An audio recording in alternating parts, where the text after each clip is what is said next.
আসসালামু আলাইকুম ওরহমাতুল্লাহ।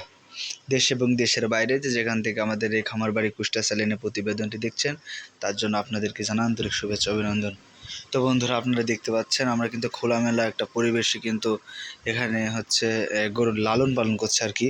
তো মেন বিষয় হচ্ছে যে গরুর গায়ে যেসব মশা মাছি বসে এগুলো তাড়ানোর সহজ পদ্ধতি, বা গরুর গায়ে যেসব মশা মাছিতে হাল করে সে সমস্ত কিছু দূর করার সহজ পদ্ধতি, সেটা হচ্ছে আমরা যেগুলো দিই সেগুলো আজ আপনাদেরকে দেখানোর চেষ্টা করছি। তো আপনারা দেখতে পাচ্ছেন এটি হচ্ছে গরুর যে সমস্ত গোবর দিয়ে আমরা কিন্তু ভিতরে, যেটাকে আমার আঞ্চলিক ভাষায় হচ্ছে পাটখড়ি বলা হয়, ওটার সাথে দিয়ে কিন্তু আমরা নোনতা তৈরি করে এখানে কিন্তু আগুন ধরাই দিলেই ধীরে ধীরে এটা কিন্তু ধোয়া হয়। আপনারা দেখতে পাচ্ছেন অলরেডি ধোয়া হচ্ছে, কিন্তু এর ধোঁয়াটা এত পরিমাণ মশা তাড়ানোর জন্য হচ্ছে উপযুক্ত, যা সাধারণ কয়েলের মানে পক্ষে নাই বললেই চলে আর কি। আপনারা দেখতে পাচ্ছেন এখানে কিন্তু আমাদের কোনো সমস্যা আল্লাহর রহমতে হয়নি, মশা মাছির কোনো সমস্যা হয়নি। আর মেন কথা হচ্ছে মশা মাছি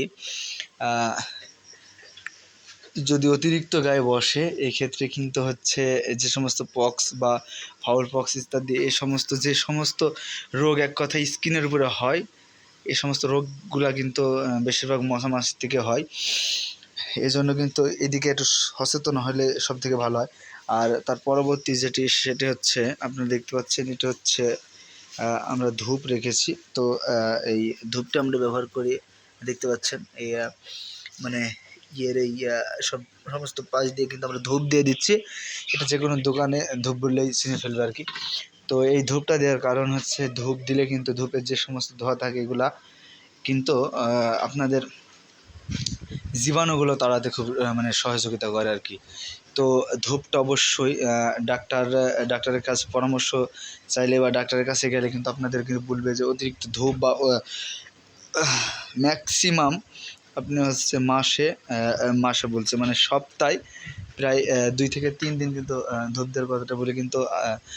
আর আমরা প্রায় দিনই মানে প্রতিদিনই কিন্তু ধূপ দেওয়া হয় আমাদের। তো আমরা বলছি যে ধূপের দাম কিন্তু মহামারী বেশি মানে না। এদিকে আপনারা একটু করবেন যে ধূপটা দেওয়ার চেষ্টা করবেন। আর ধূপ দিলে কিন্তু অতিরিক্ত মশা মাছি যে সমস্ত হয়, কারণ এখন পাট বিনানোর সিজন, তো এই সিজনে কিন্তু মশা মাছিটা অত্যাচারটা বেশি হয়।